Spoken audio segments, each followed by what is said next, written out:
So I've been recently thinking a lot about echo chambers and these environments which we place ourselves in that just essentially echo our own beliefs. I have various opinions to do with echo chambers because, for one, sometimes it is unavoidable. You're in a specific space, be it like a school situation or a work situation or things like that, where you are around very similar people to you. Obviously, sometimes with a work environment it is very different. If you're working in a, for example, like in a retail position or in a cafe or something like that, you're around a much broader spectrum of the world, I find, because people tend to come into those jobs for different types of reasons. If you're going more into like a career-based job, then I feel like that has a very specific type of person within it, so that again is a type of echo chamber because you are around very similar people with similar disciplines. When I was working at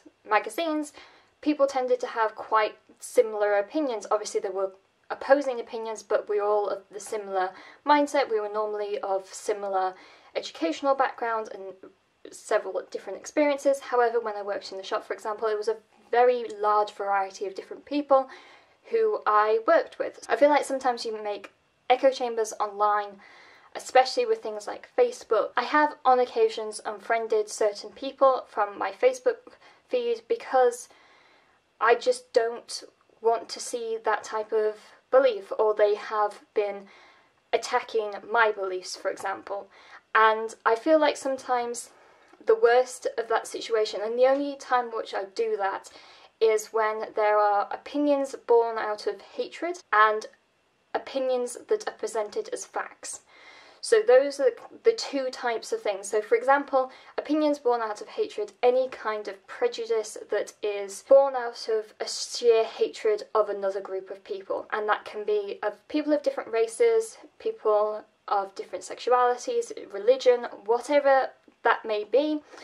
If something is born out of hate, then I just don't want to see that. Sometimes it is born of ignorance. The hatred of these certain people are born of ignorance, and I think it's good to recognise those times, but it is very difficult to talk about it in such a way that basically means that you're not telling the person that you think they're stupid, just trying to show a different point of view. And sometimes that just won't work, and sometimes people just don't want to hear what other people have to say.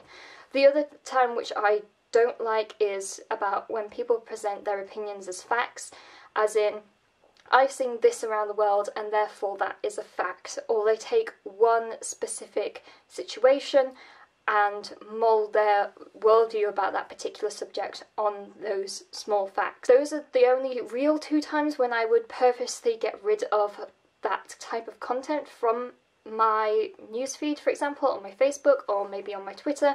And yes, it can be seen as a form of censorship, if you will, but I personally don't agree with that being the case. I think that sometimes you can produce echo chambers within your social media feeds, and I think that it's good to firstly realise that, but also, and I think everyone, regardless of your situation throughout this world or whoever you are, I think you always need to look at different people's opinions, and that is where I go to YouTube for, to see vloggers' opinions, to see bloggers, and even like opinion pieces on different types of news formats and people's opinions, and actually sometimes have a more structured view on about something, because there's one thing to post thing about the news and then write a few sentences above it explaining why you mean that, or if you're on Twitter you've only got 140 characters to explain your response to this particular piece. But when you have a lot more words, you have a lot more time with a YouTube video, for example, you can make a much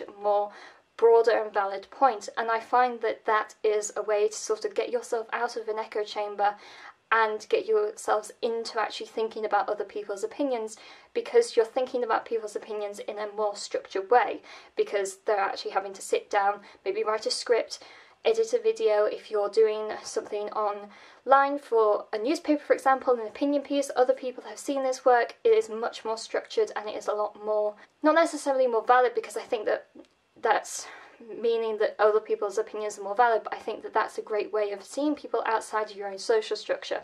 I have realised over the years the fact that my Facebook friends list, for example, are people who believe quite similar things to me. There have been people who I've grown up with, there are people who I've been to university with. I have quite a lot of friends who are on my Facebook list, the majority of which are Christians, because I am a Christian, and that means that I get a sort of a weird Christian slant on the majority of my news, because that's the people who I have on my friend list. And in that respect, I don't have people's opinions from, say, the other side of the world in America. I don't have people's opinions from China.